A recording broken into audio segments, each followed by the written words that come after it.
If your MacBook is completely dead, no power, damaged screen, or no response at all, don't panic just yet. In most cases, a dead MacBook does not mean your data is gone. The internal storage is usually still intact, even if the laptop itself isn't working. In this video, I'll walk you through the safest and most effective ways to recover data from a MacBook that's broken or won't turn on. I'll also explain what you should absolutely not do, because one wrong step can permanently destroy your data. Before we begin, this is extremely important. Do not reinstall macOS. Do not erase the disk. And do not randomly experiment with fixes you find online. Also, avoid taking it to a local repair shop unless they specifically understand data recovery. Any of these actions can overwrite your files and reduce recovery chances. First, let's understand what dead actually means. A MacBook can be considered dead in several ways. It might not power on at all. It could show a black screen even though the keyboard lights up. It may be stuck on the Apple logo, or the display could be broken while the system is still running. This distinction matters because in many of these cases, the storage is still perfectly readable. If you're using an older Intel-based MacBook, one of the safest recovery methods is target disk mode.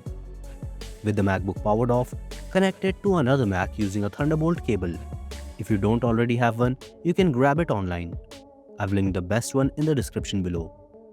After connecting both Macs using a Thunderbolt cable, press the power button and immediately hold the T key. If it works, the dead MacBook will appear as an external drive on the working Mac, allowing you to copy your files directly. This method does not modify your data and is ideal if the system still partially responds. For newer Apple Silicon MacBooks such as the M series models, the process is slightly different. Press and hold the power button until startup options appear. Then select Options and continue into Recovery. From there, open Disk Utility and choose Share Disk. When you connect this MacBook to another Mac, the internal storage may mount, letting you copy your data. If the disk does not appear at this stage, stop immediately and do not force anything further.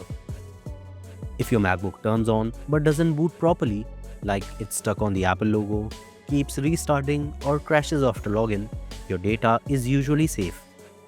The problem is often with macOS, not the files themselves. In this situation, data recovery software can help. This method works by scanning your Mac's internal drive and copying your files without fixing or reinstalling macOS. However, it must be done carefully. You should never install recovery software on the same MacBook you're trying to recover data from, because installing anything on that drive can overwrite your files. Instead, always use an external drive. First, connect an external USB-C or Thunderbolt drive to your Mac.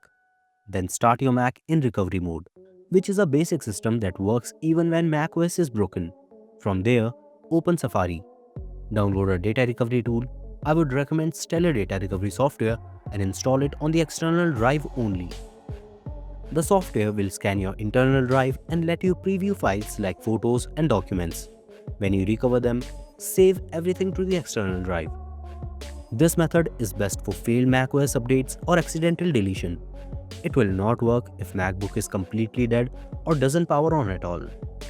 In cases where the MacBook shows no signs of life at all, such as liquid damage, a logic board failure, or severe hardware issues, professional data recovery may be the only option.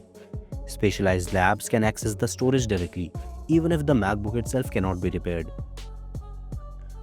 While this can be expensive, the good news is that the data is often still recoverable. It's important to avoid common mistakes during this process. Don't format the drive, don't repeatedly attempt to reboot the Mac, and don't experiment if the storage isn't detected. Every failed attempt increases the risk of permanent data loss. To sum it up, a dead MacBook doesn't automatically mean lost data. If the storage is detected, recover your files immediately. If it isn't, stop and seek professional help. Acting calmly and correctly is the key to saving your data. If this guide helped you, consider liking the video and subscribing to more honest tech recovery tutorials. And if you want help with your specific situation, drop a comment explaining what happened to your MacBook.